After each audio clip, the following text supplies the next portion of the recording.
Ladies and gentlemen, thank you for visiting www.topmobility. What we have today for you is the model J125, the Challenger safety flag. Your model J125 could not be easier to assemble.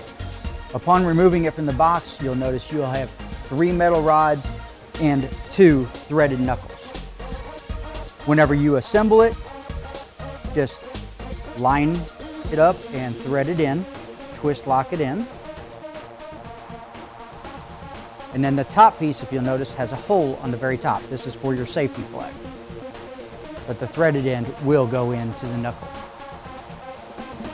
Once you get this all tight, you'll take the locking sleeve and again thread it in. Assembly should take no more than about 3 minutes. Your receiver on the scooter is where this will lock into. Slide it in, lock it in place. Take your safety flag and slide it in the pivot mount. Have a safe day.